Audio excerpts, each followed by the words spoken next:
Hello lovelies, this is the second part of the video and the sewing tutorial. So I'll be showing you how to assemble and sew the dress and all the things you need to do for the completion of this beautiful dress. I want to say a big thank you to all our subscribers. Thank you very much. You guys are the best. And if you haven't subscribed to our channel, please like and subscribe to our YouTube channel. This way we'll be able to reach out to more people. Come along guys, let's begin. These are all the parts and pieces that we have for the dress. I went ahead and I cut the bottom part. So the first thing we're going to do is to join the cup area, and for my bra cup I'm using wording instead of already made cup. So I'll be showing you how to do that. First is to find the right part of the fabrics and you have to join it. So you find the part of 2 and the other one of 4.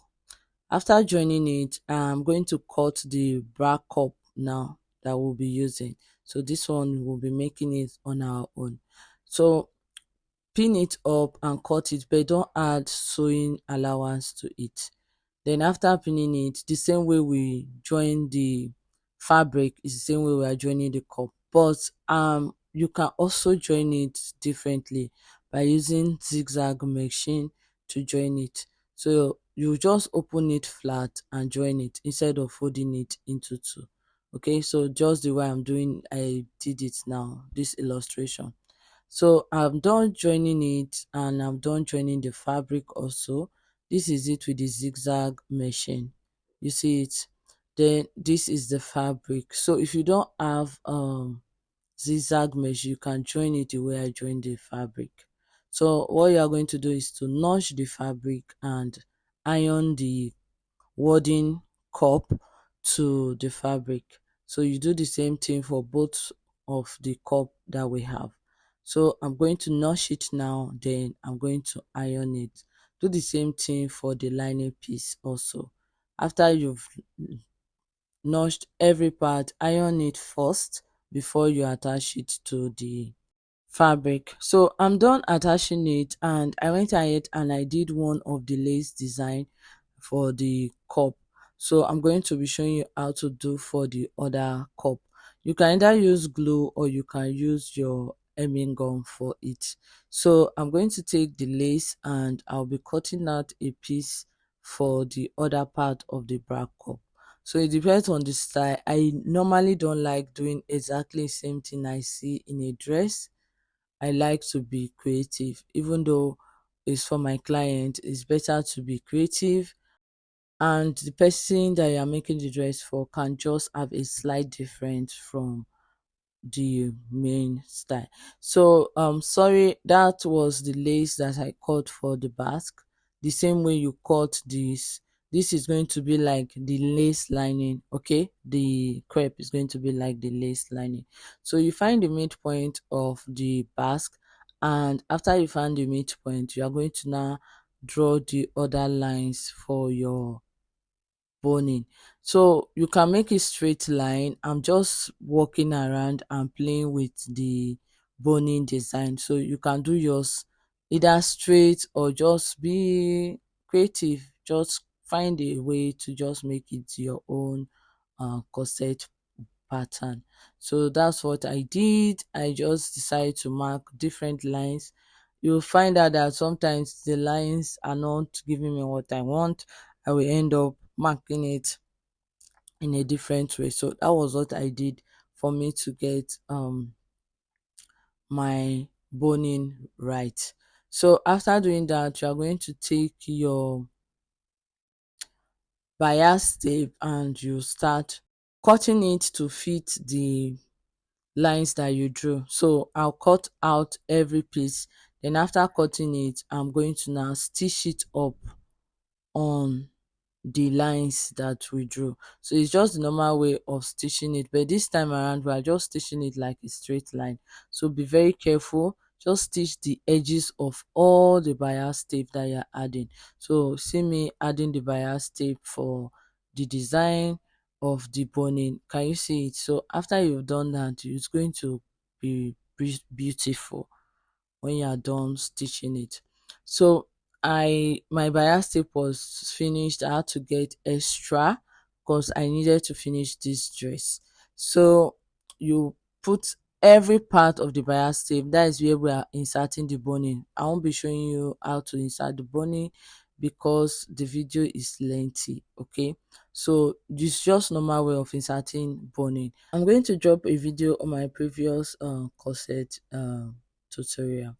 So for those who don't know how to insert bunny, you can use that. So after I'm done, I'm going to stitch it up, insert the bunny, then use the lace and place it on top. So this is for the front.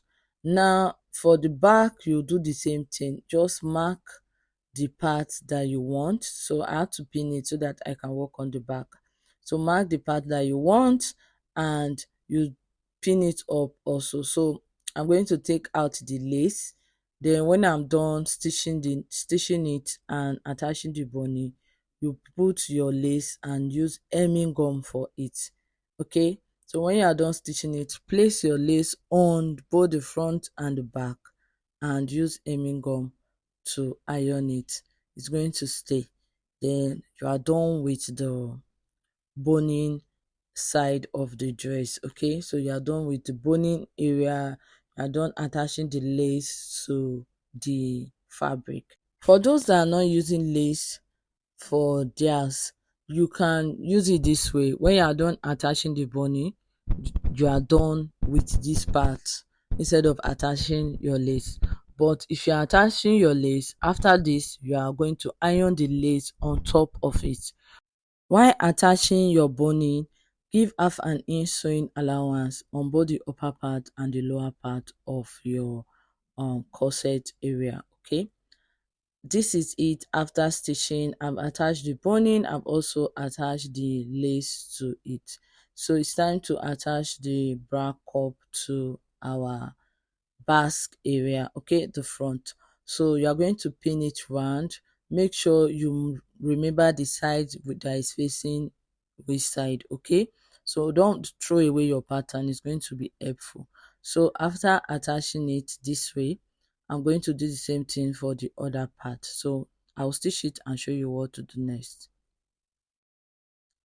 So this is it after stitching, and we have stitched the lining piece.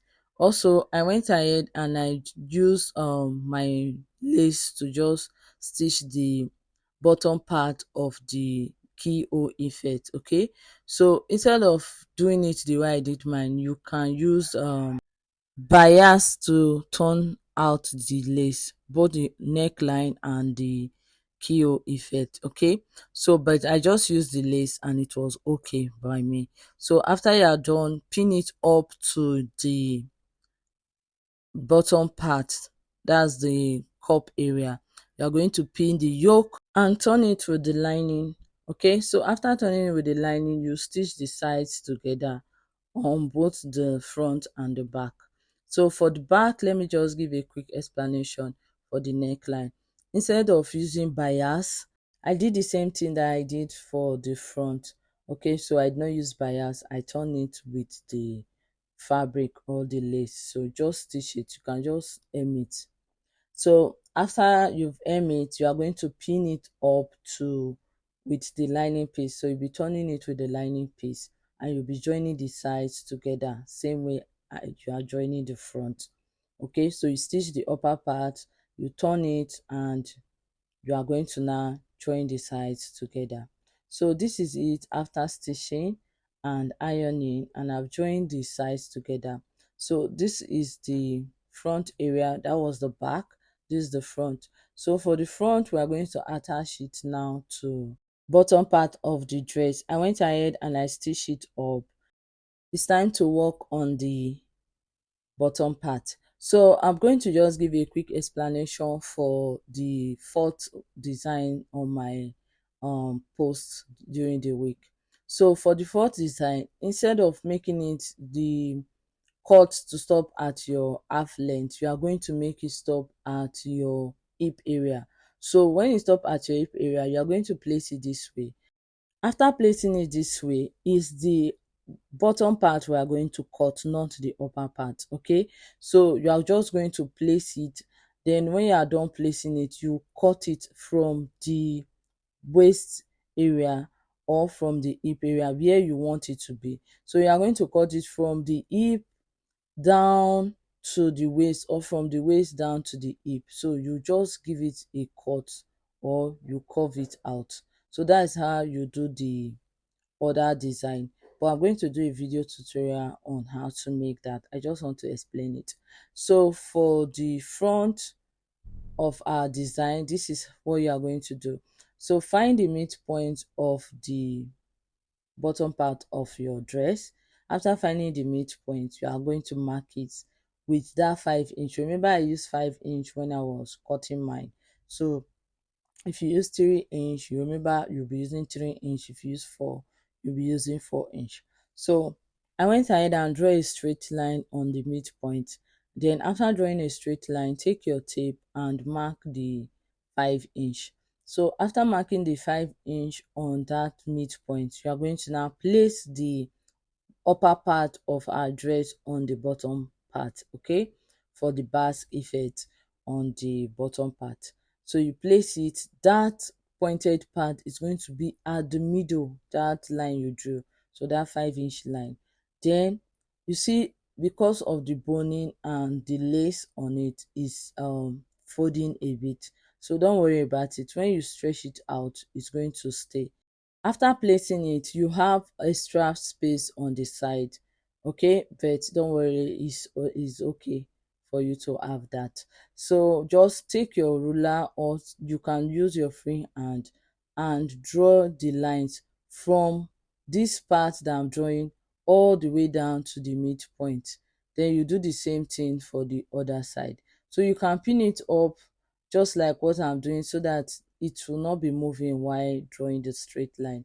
So you pin it up and you draw the straight line on both sides. So that was basically what I did for the Basque effect.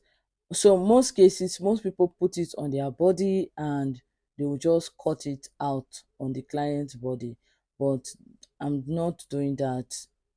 I'm just going to cut it out on my table, and it's going to come out so well and beautiful. So cut it out when you are done drawing the lines, and we'll go ahead and attach it to our bottom part of the dress.